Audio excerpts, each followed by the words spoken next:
The mood in the markets right now feels cautious, almost like investors are walking on a tightrope. There is no panic, but there is a clear sense of discomfort.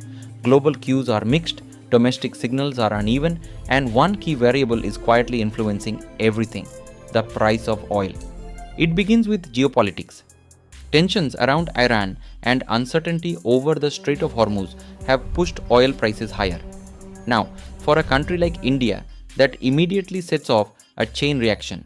Higher oil means higher import costs, which puts pressure on the rupee. And that's exactly what we're seeing. The rupee has weakened लगातार over the past week, slipping close to levels that previously forced the central bank to intervene. This currency pressure is not just a number on a screen.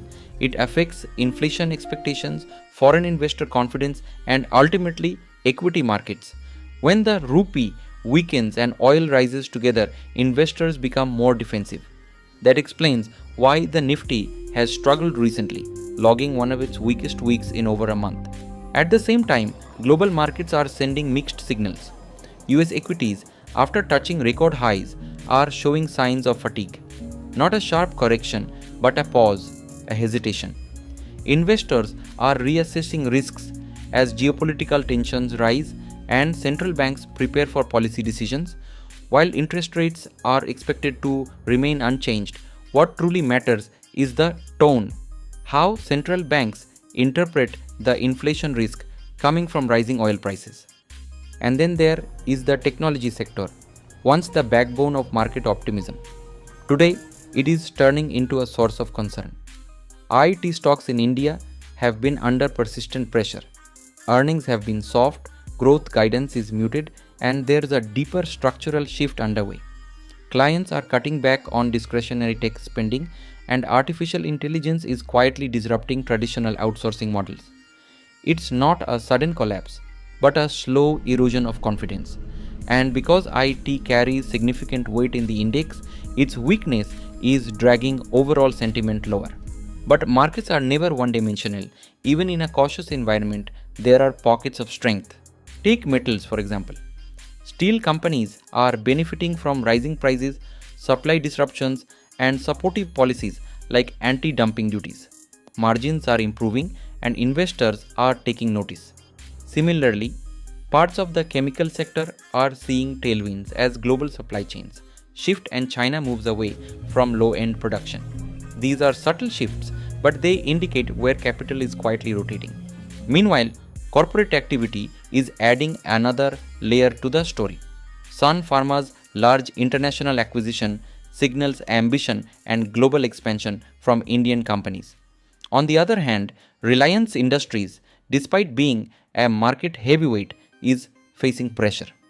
Its recent earnings showed a decline, and now the focus is on whether it can capitalize on strong energy prices while maintaining growth in its retail business.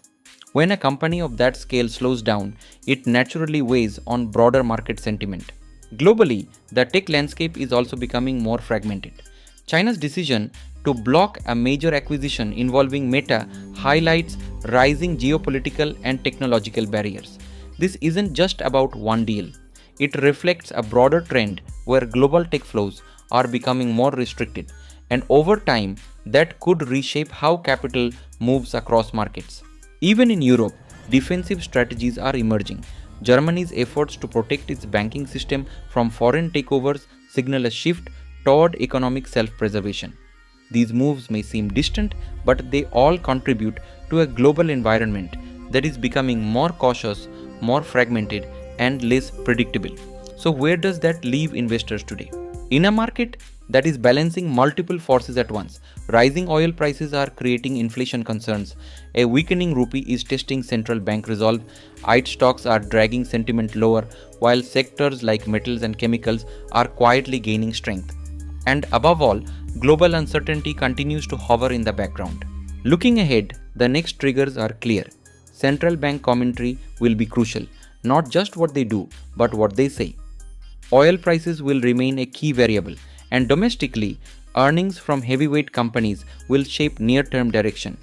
For now, the market is not broken, but it is searching for clarity, and until that clarity emerges, volatility is likely to remain a constant companion.